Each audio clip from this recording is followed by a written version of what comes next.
My name is Jasmine Clark. I'm 32 years old, and until that Thursday night, I believed stability wasn't something you stumbled into. It was something you built, carefully, quietly, without leaving cracks that could collapse later. That belief shaped everything: my work, my routines, my relationships, especially my judgment. Or at least, I thought it did. If I had $1 for every time my boyfriend Daniel called me steady, I probably could have paid off my condo twice over. Instead, I was the one covering nearly 80% of our life. Because stability, to me, meant carrying more when the person you loved needed time to figure things out. Daniel was 29, charming in a way that didn't demand attention, but somehow always received it anyway. When we met, that charm felt grounding, soft, easy. Now looking back, I think it was something else. Something that knew how to avoid responsibility. At first, his attention felt like care. He wanted to know where I was, what I was doing, when I'd be home. He'd text during the day just to check in. He remembered small things, like how I hated warm bottled water, or how I always parked on level 3 when it rained. It felt thoughtful, intentional, like someone was really paying attention to me. But somewhere along the way, that attention changed shape. If I took longer than 15 minutes to reply, he'd text again. Did you forget you have a boyfriend? If I put my phone face down during dinner, he'd glance at it and ask, who are you hiding? If I mentioned a male coworker twice in the same week, it became a conversation. Not a loud one, not aggressive, just persistent, like a thread he kept pulling until the moment felt tight. He called it passion. I started calling it exhausting. The first time something in me really shifted was the night he said, half smiling, love should be all-consuming, Jasmine. If it isn't, what's the point? It sounded romantic in the way certain lines always do when they're removed from reality. But sitting across from him, watching the way his eyes held mine just a little too long, it didn't feel romantic. It felt like a warning. The beginning of the end came because he crossed a line he couldn't uncross. I work as an IT project manager for a healthcare software company. Most days, that means translating chaos into timelines, turning panic into documentation, and keeping systems from collapsing under pressure. I have a coworker, Ethan, QA team, good at his job, married, completely normal person. On a Thursday night, while I was working from home dealing with a release issue, Ethan texted me about a bug. Routine, professional, nothing more. The next morning, Ethan forwarded me an email. From Daniel. I think it's inappropriate how often you contact my girlfriend after hours. I stared at my screen for a full 10 seconds. Then I apologized to Ethan. Then I called Daniel. Did you seriously email someone from my job? Yes, he said, like it was obvious. And then he said the sentence that ended everything. If he respected our relationship, he'd back off. There was a pause, a long one. Because in that moment, something settled in my chest. Not anger, not shock. Clarity. Daniel, I said quietly, this is not okay. He didn't apologize. He didn't hesitate. Then maybe your boundaries are the problem. That was Friday. On Saturday, I asked him to meet me for lunch. I didn't want to do it over text. We sat outside at a small Mediterranean place downtown. He showed up wearing the sunglasses he always wore when he wanted to look calm before causing a scene. I didn't drag it out. I'm done. No raised voice, no performance. Just done. You crossed a line with my work, I said, and I don't trust where this goes next. He laughed once, like I'd said something cute. You're breaking up with me over an email? No, I said. Over what that email says about how you think love works. He leaned forward slightly, lowering his voice. You don't get to throw me away and act like I'll disappear. There it was. Not heartbreak. Not sadness. Control. You can't ignore me forever, Jasmine. I picked up my bag, placed cash on the table, and met his eyes. And watch me. Then I stood up and left. No hesitation. No looking back. I drove home in silence. No music, no dramatics. Just action. I pulled 3 storage bins from the hall closet, 2 suitcases from the guest room, and I started packing. Clothes, shoes, his watch collection, the hoodie he left draped over my chair like it belonged there, the chargers that somehow multiplied in every outlet, the small things too. The coffee mug he insisted was his, the extra toothbrush, the framed photo he placed on my nightstand without asking. I took photos as I went. Shelf before, shelf after, closet before, closet after. By 7:40 that evening, everything that belonged to Daniel was stacked neatly by the front door. Then I changed the smart lock code. Then I sent one message. Your things are packed. You can pick them up tomorrow between 12 o'clock and 2 o'clock. My cousin Brooke will be here. After that, I'll leave them with the front desk. My phone lit up immediately. Call. Declined. Second call. Declined. Third call. Voicemail. Then text. Are you serious right now? You're overreacting. You don't get to end this like this. Then one more. I'm outside. Open the door. That one made me pause. Not emotionally. Practically. I checked the camera. He was there, standing in the courtyard looking up at my unit like he expected me to step onto the balcony and reverse the last 3 hours. I didn't. I turned off the living room lamp and stepped back, and I let him stand there for 15 minutes, alone. He left eventually. The next morning, Brooke showed up with coffee and the kind of energy that made clipboards feel like weapons. At 12:18, Daniel arrived, not alone. He brought a female friend. He walked in, saw the bins, and let out a short laugh. Wow, so that's what 2 years means to you. I met his gaze evenly. It meant enough that I ended it the second it turned unhealthy. His friend stayed quiet. Smart. Daniel didn't. For 10 minutes, he cycled through tones. Dismissive. Hurt. Philosophical. Angry.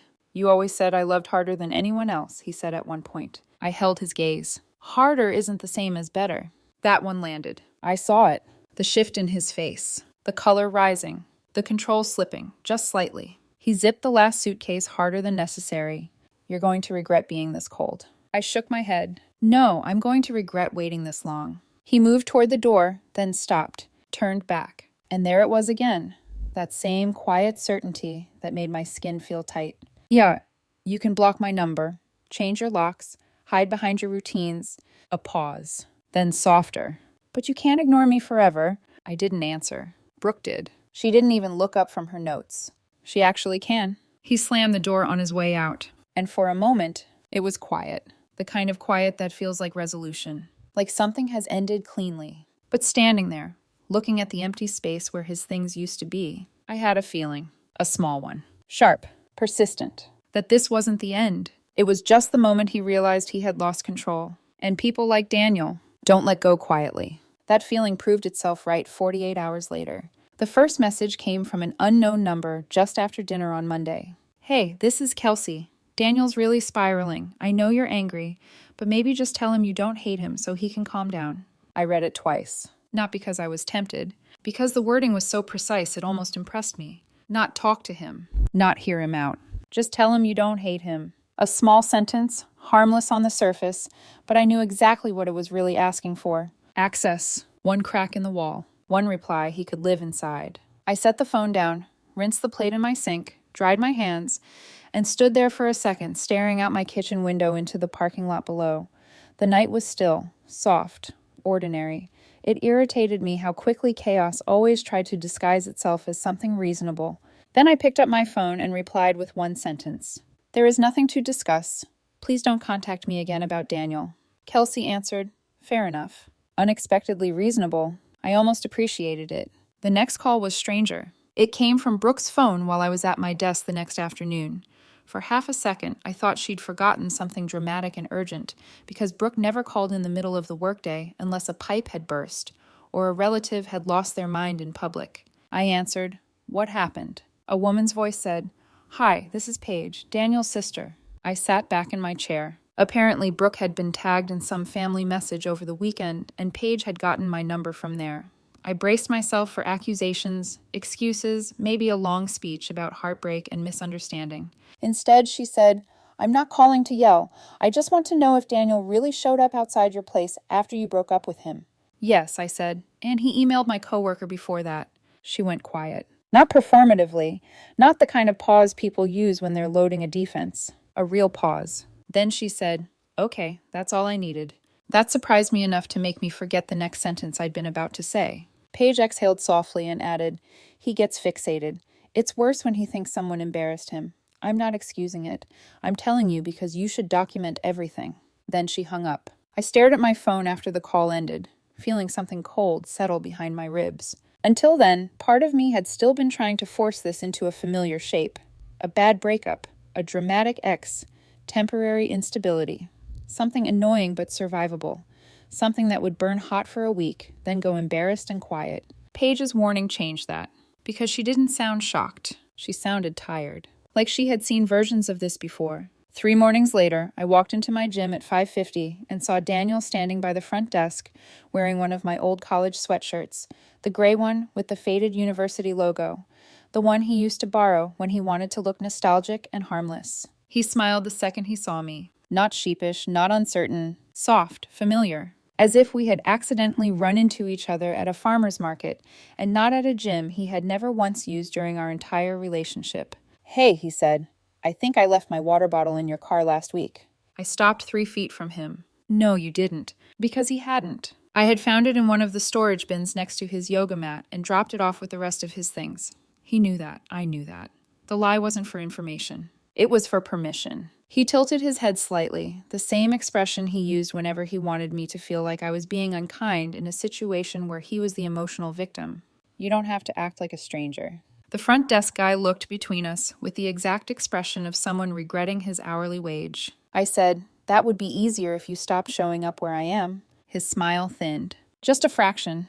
You know this isn't over?" There was no anger in the way he said it. That was what made it worse. He said it like a fact, like weather, like gravity. "It is for me," I said. Then I turned to the guy at the desk and asked calmly if he could make a note that I did not want Daniel approaching me in the building again. That changed Daniel's face. Not heartbreak. Offense. As if I had broken some unspoken social rule by treating him like a problem instead of a love story. He stepped back, gave a small, humorless laugh, and walked out without another word. I stood there for a second after he left, pulse steady but louder than I wanted it to be. Not fear exactly. Something sharper. The body's recognition that a boundary had just been tested in daylight. That same night, around 9:30, I got a call from an unknown number. A woman's voice, breathy and urgent, said Daniel had fainted at an urgent care clinic and asked for me specifically. I leaned against the kitchen counter and closed my eyes. "Which clinic?" There was a pause. Too long. Then she said, "The one near Green Hills." "There are several." I said, "Thank you." Hung up. Then I called Paige. She answered on the first ring. "Let me guess," she said. "Urgent care?" I looked at the dark window above my sink, where my own reflection stared back at me with that exhausted kind of stillness that only comes when something becomes predictable in the worst possible way. "So he's not there," I said. Paige sighed. "He's at a wine bar with 2 friends. I'm sorry." I thanked her and ended the call. Then I stood in my kitchen in complete silence. There is something profoundly clarifying about realizing a person is willing to fake medical panic just to force your attention. It kills nostalgia quickly. Efficiently, like turning on a fluorescent light in a room you used to think was beautiful. Whatever tenderness I still had left for the relationship died a little more that night. And meanwhile, my actual life was getting better. That part almost made me angry at first. Not because it was bad, but because it made me realize how much tension I had normalized. I was sleeping through the night again. I wasn't checking my phone every 20 minutes like it might detonate. At work, I finished a brutal software migration that had been chewing through everyone's sanity for weeks, and my director pulled me into her office to tell me she wanted me on a larger hospital account because, in her words, "You stay calm when things get ugly." I thanked her. Then I went back to my desk and sat there for a second with my hands folded, staring at nothing.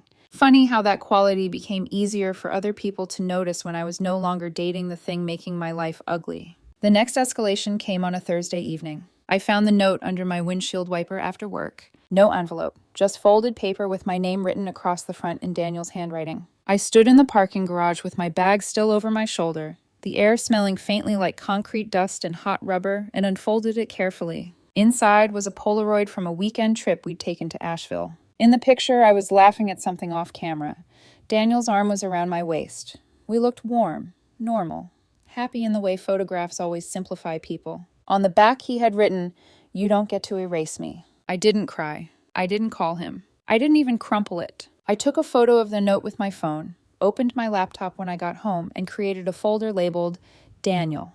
Then I saved everything. Screenshots, call logs, dates, times, descriptions, the gym, the fake urgent care call, the note, the parking garage level, every small detail that could turn into something useful later. Then I threw the original note away and changed parking levels the next morning. That weekend, I went to brunch with Brooke and told her everything. She listened in the way she always did, with her whole face. No fake reassurances, no lazy, "he'll get over it," just attention sharpened into instinct. When I finished, she speared a piece of bacon like it personally owed her money and said, "You need a lawyer before he decides romance is a legal strategy." I laughed once, not because it was funny, because it was true in a way I didn't want it to be. Brooke set her fork down and leaned back in the booth. "I'm serious, Jasmine. This stopped being a breakup the minute he started manufacturing contact. I looked down at my coffee. The surface trembled slightly when I set the cup back onto the saucer. I know. And I did know. By then, I knew in the deep, quiet way that matters. The way your body knows before your pride catches up. The way intuition stops sounding dramatic and starts sounding responsible. Daniel wasn't trying to fix anything. He wasn't grieving. He wasn't chasing closure. He was testing whether I would hold the line if he pushed hard enough. And the ugliest part was that every gesture still arrived dressed as love. The old sweatshirt, the fake concern, the nostalgia photo, the carefully chosen phrasing. All of it designed to make me look cruel if I refused to participate. But love doesn't force itself into your routine after you've asked for distance. Love doesn't impersonate emergencies. Love doesn't leave proof of itself under your windshield like a threat wrapped in sentiment. By the time brunch ended, I already knew Brooke was right. This needed to leave the realm of personal judgment and enter the cleaner, colder world of documentation and law. Because Daniel had mistaken access for intimacy. And now that access was gone, he was starting to show me who he really was when no longer meant maybe. I wish I could say I felt afraid then. But what I mostly felt was something calmer, something firmer, a kind of emotional steel I hadn't had while I was still inside the relationship. He wanted reaction, emotion, confusion, a door half open. Instead, what he was getting from me now was distance, notes, dates, folders, and silence. And something told me that was exactly what he was going to hate most. The attorney's name was Brent. Brooke found him through a friend who described him as unimpressed by drama, which, at that point, felt like exactly the kind of personality I needed in my life. His office was quiet, neutral, the kind of space designed to keep emotions from echoing too loudly. I sat across from him, opened my laptop, and walked him through everything. The email to Ethan, the gym, the fake urgent care call, the note, the timeline. He didn't interrupt, didn't react much either, just nodded occasionally, flipping through screenshots, pausing longer on certain details. When I finished, he leaned back slightly and said, "You've done the smartest possible thing so far." I let out a breath I hadn't realized I was holding. Which is? "You stayed boring." I blinked. "That's reassuring?" "I'm serious," he said. "Courts love boring. No escalation, no retaliation, just facts, dates, patterns. Keep doing exactly that." There was something grounding about the way he said it. Not comforting, not emotional, just clear. We moved quickly after that. By Monday, Brent had drafted and sent a cease and desist. No direct contact, no showing up unannounced, no communication through third parties, no interference with my workplace. Clean, direct, professional. Daniel violated it on Wednesday. Of course he did. I was in the middle of reviewing a project timeline when reception called upstairs. "There's a man here asking for you," the receptionist said. "He says he's your boyfriend." I closed my eyes briefly. "Ex-boyfriend," I corrected. "Do not send him up." There was a pause. Then, "He's already past the desk." I stood up, not rushed, not panicked, just resolved. When I turned the corner toward the elevators, I saw him immediately. Daniel stood there holding a bouquet of white lilies and a small bakery box, like he was arriving for a reconciliation scene in a movie that only existed in his head. He smiled when he saw me. Soft, familiar, like nothing had changed. "I brought your favorite cookies," he said, holding out the box. I didn't move closer. "Daniel, leave." His smile flickered, just enough to reveal the crack underneath. "You're really doing this? Here, in front of strangers?" I held his gaze. "You brought strangers into it." He took a step toward me. "I just need 5 minutes." No. "You owe me that." "No." Each answer came easier than the last. Shorter. Cleaner. His voice sharpened slightly. "You don't get to reduce 2 years to paperwork and security guards." I felt something steady settle in my chest. "Actually," I said quietly, "that's exactly what happens when someone won't leave you alone." That was the first time I saw real panic in his eyes. Not sadness. Not anger. Panic. Because in that moment, the story he was trying to tell, that this was romance, that this was connection, that this was something mutual, collapsed. And what was left didn't look good in daylight. Security arrived within seconds. 2 men, calm but firm. Daniel didn't resist, but he didn't stop talking either. "You're doing this because you're scared of how much I love you," he said loudly enough for people nearby to hear. I didn't respond. Because the truth did not need to be louder than that sentence. Security escorted him out. The flowers stayed behind, abandoned on a table like a prop from the wrong scene. A few minutes later, my boss called me into her office. Dana didn't waste time. "I'm guessing that wasn't mutual," she said. No, I said. I handed her my phone. She read through everything in silence. The email, the timeline, the note, the cease and desist. When she finished, she handed the phone back and said, "We're looping in HR and security, and I'm very sorry this followed you into the building." Unexpected ally. Number 3. HR moved quickly. Security got his photo. The front desk was updated. Procedures were put in place. Dana offered to let me go home for the rest of the day. I stayed. Not because I wasn't shaken, but because I refused to let Daniel turn my workplace into somewhere I retreated from. That should have been enough escalation for 1 week. It wasn't. That afternoon, Daniel sent an email to Dana and HR from a fake Gmail account. He claimed I had been emotionally unstable since the breakup, that I was isolating, that he was concerned I might damage company property. I stared at the forwarded email for a long moment. Then I laughed. Once. Sharp, humorless. Because that was the moment everything shifted. Up until then, this had been personal, complicated, emotional, frustrating. Now it was documented interference with my employer, which meant it was no longer just my problem. Brent responded within an hour. "We're moving forward with a protective order." There was no hesitation in his tone, no gray area left. Daniel had crossed into territory that made the legal path not just justified, but necessary. A week later, I went to dinner with Ethan. Not because there had been anything between us before. There hadn't. But after everything, after the apology I'd given him, after a few normal conversations that felt refreshingly uncomplicated, he asked if I wanted to get dinner once things settled. They hadn't settled, but I said yes anyway. Because life doesn't pause neatly for resolution. And because, for the first time in months, being around someone felt easy. We were halfway through dinner at a small Italian place when Daniel appeared beside our table, wearing the dark green shirt I once told him I liked. Of course. Nothing he did was accidental. He looked at Ethan, then at me, and smiled. So this is what all of this was for. Ethan didn't flinch. He just looked at me calmly and asked, "Do you want me to call someone?" That question alone told me everything about the difference between them. I stood up. "Daniel, you need to leave." Instead, he laughed. Thin, brittle, and turned to Ethan. "He does this," Daniel said. "Makes people feel safe and then punishes them when they care too much." Ethan didn't respond. Didn't engage. Didn't rise to it. Daniel kept going, calling him a rebound, saying I was lying to myself, saying this wasn't over. The words blurred together after a point because the tone was louder than the content. And then, suddenly, he reached down and shoved the edge of my chair, hard enough that it scraped sharply across the floor. That was it. The moment everything tipped. Manager. Security. Voices tightening. People turning. Someone calling the police. All within minutes. I gave my statement calmly. Ethan gave his. The restaurant had cameras. Brent filed the protective order the next morning. And by then, the truth was unavoidable. This wasn't a breakup. It was obsession wearing the language of love. The hearing was scheduled 3 weeks later. 3 weeks of silence on my end. 3 weeks of documentation, forwarded emails, follow-ups with Brent, and a routine so structured it almost felt like armor. Work, home, gym, with updated access restrictions. Calls with Brooke. Occasional dinners with Ethan, who never once asked for details I didn't offer, never once pushed, never once tried to insert himself into something that wasn't his to carry.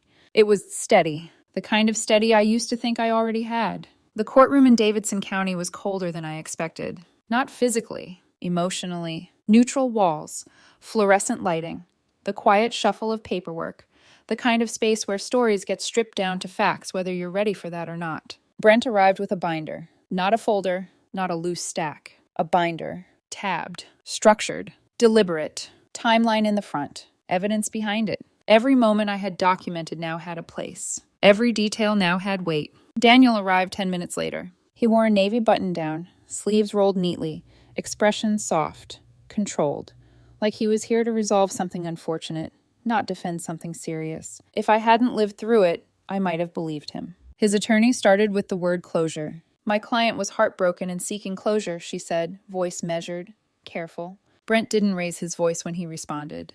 Closure does not include impersonating medical emergencies, contacting an employer, appearing at a private gym, entering a secured office without authorization, and interrupting a private dinner. The judge nodded once. Not dramatic, just noted. Then she looked down at the documents, turned a page, another, and then she looked up. Did you say to Miss Clark, "You can't ignore me forever"? Daniel glanced at his attorney, then back at the judge. I was emotional, he said. The judge's expression didn't change. That is not an answer. A pause. Then quieter, yes. Brent didn't rush. He simply reached into the binder and pressed play on his phone. The voicemail filled the room. Daniel's voice. Clear, unfiltered. I know you're home because your kitchen light is on. The shift in the room was immediate, subtle but undeniable. Because hearing something is different than reading it. It strips away interpretation. It removes context. It leaves only intent. Daniel's attorney tried to soften it. He was overwhelmed. He had difficulty letting go. Brent slid another page forward. The fake email to Dana and HR. Printed. Highlighted. Timestamped. I watched the judge's eyes move across the page. Slow. Careful. And then something changed. Not visibly dramatic, but enough. Enough that Daniel stopped looking like a man in pain and started looking like someone who believed losing access gave him the right to escalate. The ruling didn't take long after that. The order was granted. 18 months. No direct contact. No third-party contact. Stay 500 feet away from my home, my workplace, my gym. No communication through notes, emails, gifts, or new phone numbers. Clean. Clear. Done. The kind of ending that doesn't feel emotional. Just final. After the hearing, Brent stayed behind to finalize paperwork with the clerk. I stepped into the hallway. And that's where I saw her. Daniel's mother. I had only met her 3 times during the relationship. Always polite, always distant. The kind of woman who carried herself like she had learned, a long time ago, to conserve her energy carefully. She stopped a few feet in front of me. Not too close. Not confrontational. I read everything this morning, she said. Her voice was quiet. Controlled. I waited before saying anything. I nodded once. Didn't speak. She looked at me for a moment longer, then said, I'm sorry. I should have believed Paige sooner. That was it. No defense. No excuses. No attempt to reframe what had happened. Just acknowledgement. Then she turned and walked away. 3 months later, my life is quiet again. The best kind of quiet. The kind that doesn't feel like absence. It feels like space. Dana promoted me to senior project manager on a larger regional account.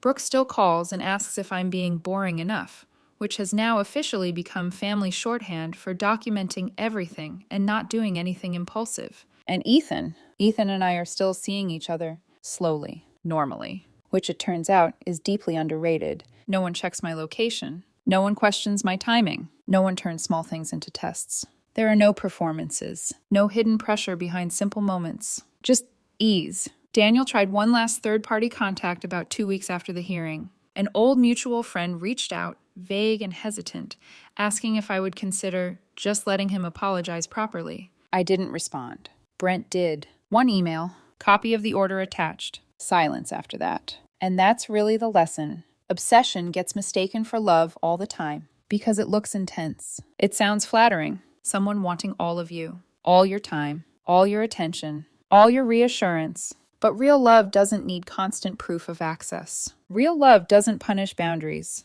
Real love doesn't follow you into parking garages, fake emergencies, or show up uninvited, demanding to be heard. Daniel kept acting like being unable to let go meant what we had was special.